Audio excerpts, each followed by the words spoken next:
Coucou tout le monde, j'espère que vous allez bien. Donc je vous retrouve dans la vidéo des sorties livresques du mois de février que j'ai repérées. Donc on commence comme d'habitude avec ceux que je veux absolument. Et vous allez voir qu'il y en a certains que j'ai déjà, et que j'ai déjà lu d'ailleurs.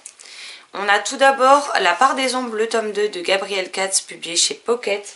Alors je crois pas avoir le premier pour le coup. J'ai le Puits des mémoires, j'ai les deux à Eternia. Ouais, voilà, il me manque La part des ombres, le tome 1 et 2. Mais maintenant qu'ils sont tous les deux sortis en poche, je pense les prendre aux Imaginales. Ensuite, on a Amelia Fank, le tome 4 de Laura Helen Anderson chez Casterman, que j'ai, qui est dans un attente de lecture. Ensuite, on a La fille des deux mondes, le tome 3 de C.C. Hunter, publié chez Michel Lafon, que j'ai déjà lu et déjà chroniqué. Ensuite, Le garçon du sous-sol de Catherine Marsh chez la collection Air Jeunesse. L'envol du phénix, le tome 1 de Niki Popreto, si j'ai bien noté, chez Lumen. Une histoire de magie, le tome 1 de Chris Colfer chez Michel Lafon, que j'ai déjà lu et qui est déjà chroniqué. Et le dernier qui n'est pas encore sorti, bien que je l'ai déjà en numérique et que j'ai précommandé en papier, il s'agit de Comme un charme de Rachel Fusco et Lisa Angelini en auto-édition. Donc voilà, il y en a quand même sur 2, 4, 6, 7, j'en ai quand même déjà 1, 2, 3, 4, c'est déjà pas mal.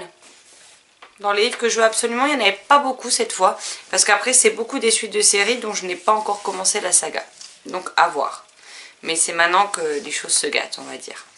Donc on a tout d'abord Le bruissement du papier et des désirs de Sarah McCoy chez Pocket.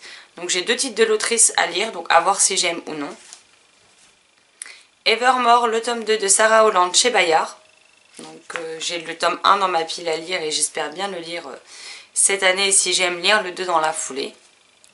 Fandom, le tome 2 de Anna D chez PKJ. In Real Life, le tome 3 de Maïwen Alix chez Milan.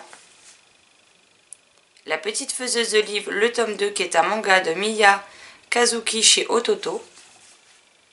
Le cercle du dragon thé que je vous avais déjà présenté précédemment mais qui apparemment ressort, enfin ne sortirait que là, de Cathy O'Neill chez Bliss Comics Édition.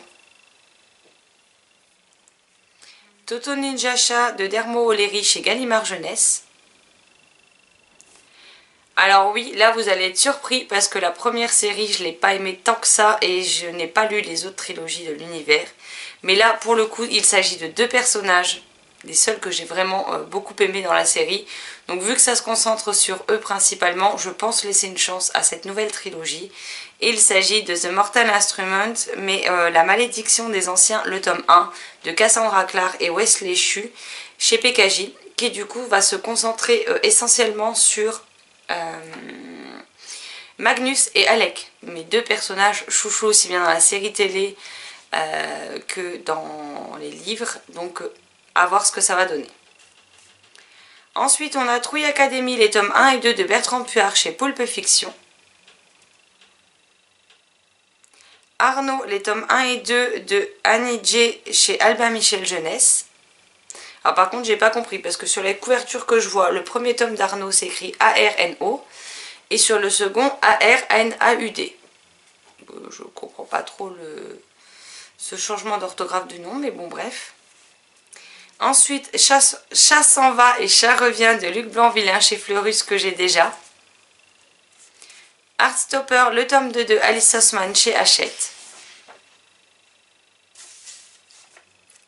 Le tome 3.5 de Ivy Wild de Hélène Harper chez MXM Bookmark.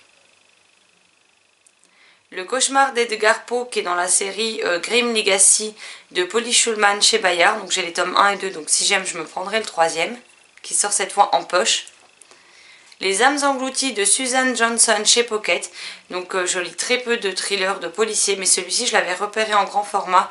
Il me faisait bien envie, mais en grand format il coûte assez cher les thrillers. Donc j'attendais une sortie poche et elle sort enfin. Donc ce sera peut-être l'occasion pour moi de le découvrir. Ocean City, le tome 1 de R.T. Aaron chez Hachette. Surnaturel, le tome 1 de E.J. Swan, j'espère que ça se prononce comme ça, chez Inception Édition. et Zéphyr, le tome 2 de Kali George chez Albin Michel Jeunesse. Donc Kali George est également l'autrice de Hotel Heartwood, publié chez Casterman, que j'ai beaucoup aimé pour les 4 tomes. Donc j'aimerais bien la découvrir dans une nouvelle série, tout simplement. Si j'ai été très raisonnable dans la partie de livres que je veux absolument pour février, je le suis quand même largement moins dans la partie des pourquoi pas. Donc à voir. Après il y a beaucoup de suites de sagas, donc clairement si j'aime pas les premiers tomes, ma liste va vite diminuer, hein, clairement. Mais voilà les sites que moi j'ai repérés pour ce mois de février qui sont susceptibles de me donner envie de les découvrir. Alors n'hésitez pas à me dire si certains des titres que je vous ai présentés sont également dans votre liste ou s'il y en a d'autres qui vous intéressent et que moi je n'ai pas présenté dans cette vidéo.